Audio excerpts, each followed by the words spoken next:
Halo semuanya, perkenalkan nama aku Maya Malinda dengan NIM C2401241059. Pada video kali ini aku mau membahas salah satu aspek penting dalam pembelajaran biologi perikanan, yaitu adalah reproduksi ikan. Dalam reproduksi ikan, kita akan mempelajari bagaimana tingkat kematangan gonad, indeks kematangan gonad, fekunditas, dan jenis kelamin ikan tersebut.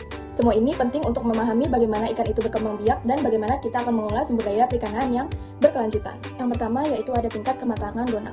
Tingkat kematangan gonad ini atau biasa disebut dengan TKG adalah tahapan di mana perkembangan gonad sebelum dan sesudah ikan itu memijah. Jadi informasi ini kita dapat mengetahui bagaimana ukuran dan musim pemijahan, serta memprediksi kapan rekrutmen populasi ikan itu sendiri di perairan. Cara menentukan tingkat kematangan gonad itu sendiri ada dua, yang itu ada secara morfologis dan secara histologis. Yang pertama secara morfologis. Jadi secara morfologis ini kita mengetahui bagaimana bentuk dan ukuran gonad itu secara visual, dan metode secara morfologis, metode ini memang betul cepat, tetapi kita kurang teliti. Lalu yang kedua yaitu ada secara morfologis. Morfologis ini yaitu dimana kita melihat telur dengan cara menggunakan mikroskop, mengamati bagaimana perkembangan dari gonad itu sendiri. Metode morfologis ini lebih akurat, namun kekurangannya yaitu cukup memakan waktu yang lama. Di tingkat kematangan gonad atau TKG, kita juga mempelajari indeks kematangan gonad atau bisa juga disebut dengan IKG. Kita sederhana dari IKG itu sendiri yaitu adalah IKG sama dengan berat gonad dibagi berat tubuh dikali 100%. Semakin besar nilai TKG artinya ikan semakin dekat dengan proses pemijahan. Nah, nilai ini sangat berguna untuk menduga pola dan frekuensi pemijahan ikan itu tersebut. Lalu selanjutnya yaitu ada faktor yang mempengaruhi reproduksi ikan itu sendiri. Faktor yang mempengaruhi yaitu ada dibagi dua, ada faktor internal dan juga faktor eksternal. Faktor internal yaitu di mana kita kematangan gonad itu dipengaruhi oleh spesies, ukuran, umur ikan itu sendiri. Sedangkan secara faktor eksternal itu meliputi ada arus, suhu, makanan, dan kualitas lingkungan ikan itu sendiri. Jadi kondisi perairan sangat menentukan kapan ikan matang gonad dan siap untuk melakukan proses pemijahan. Kita juga menghitung rasio kelamin, yaitu perbandingan jumlah ikan jantan dan juga ikan betina. Rasio yang seimbang sangat penting untuk menjamin keberlangsungan atau keberlanjutan populasi ikan itu sendiri. Jika terlalu banyak jantan, maka stok ikan bisa menurun karena pemijahannya tidak optimal. Selanjutnya yaitu ada fekunditas. Fekunditas itu sendiri adalah jumlah ikan yang dihasilkan oleh ikan betina sebelum dikeluarkan saat proses pemijahan. Fekunditas itu ada beberapa jenis. Yang pertama itu ada fekunditas mutlak. Fekunditas mutlak itu sendiri yaitu jumlah telur masak dalam satu kali pemijahan. Lalu yang kedua yaitu ada fekunditas nisbi. Ini yaitu jumlah telur per satuan berat atau panjang tubuh ikan itu sendiri. Lalu yang terakhir yaitu ada fekunditas total. Fekunditas total ini yaitu semua telur yang dihasilkan ikan selama hidupnya. Fekunditas ikan laut biasanya lebih tinggi dibandingkan dengan fekunditas ikan di air tawar. Pada praktikum ini bertujuan untuk mengetahui jumlah telur ikan yang telah dimasak, mengetahui ukuran ikan untuk mengetahui bagaimana perkembangan individu ikan itu sendiri pada saat menjelang proses pemijahan, dan menduga produktivitas dan potensi produksi dari kelompok ikan itu sendiri.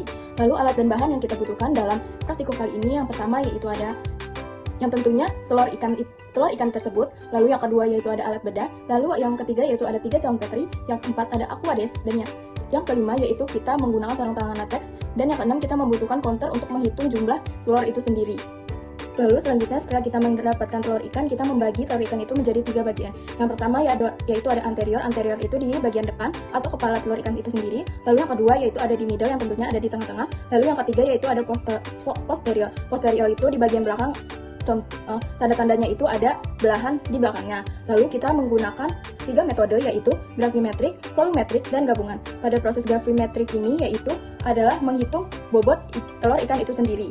Lalu yang volumetrik itu bagaimana menghitung volume dari ikan itu sendiri. Lalu yang gabungannya itu kita menggabungkan bagaimana metode gravimetrik dan volumetrik dari ikan itu sendiri. Pada proses gravimetrik ini yang pertama kita melakukan menimbang telur ikan yang masih utuh dengan timbangan digital. Lalu setelah itu kita catat hasilnya. Lalu setelah dicatat kita membelah telur ikan itu menjadi 3, yaitu yang sudah saya sebutkan ada anterior, middle, dan juga posterior. Setelah dibagi-bagi kita melakukan penimbangan dengan timbangan digital yaitu sebanyak 0,1 gram. Terus setelah ditimbang, kita menaruh telur ikan itu di 3 cawan petri yang berbeda. Lalu setelah itu kita menambahkan aquades untuk melakukan pembuyaran telur ikan itu sendiri. Lalu setelah dibuyar sampai semuanya buyar, kita melakukan menghitung telur ikan itu ada berapa dengan menggunakan counter. Lalu setelah mengetahui bagaimana jumlah itu, kita mencatat pada sheet reproduksi yang sudah kita bawa. Lalu setelah itu kita menghitung rata-rata dari jumlah telur ikan itu sendiri. Lalu setelah itu kita menghitung fekunditasnya. Fekunditasnya itu sendiri yaitu sama dengan WGT dikali T besar dibagi WSG. WGT itu sendiri yaitu jumlah bobot telur ikan sebelum dibuya. Lalu T itu yaitu hasil perhitungan telur kita yang sudah kita hitung, lalu dibagi WSG. WSG itu yaitu 0,1 gram. Ikan adalah kunci keseimbangan dari ekosistem perairan. Dengan memahami proses ini, kita bisa mendukung pengelolaan perikanan yang secara berkelanjutan.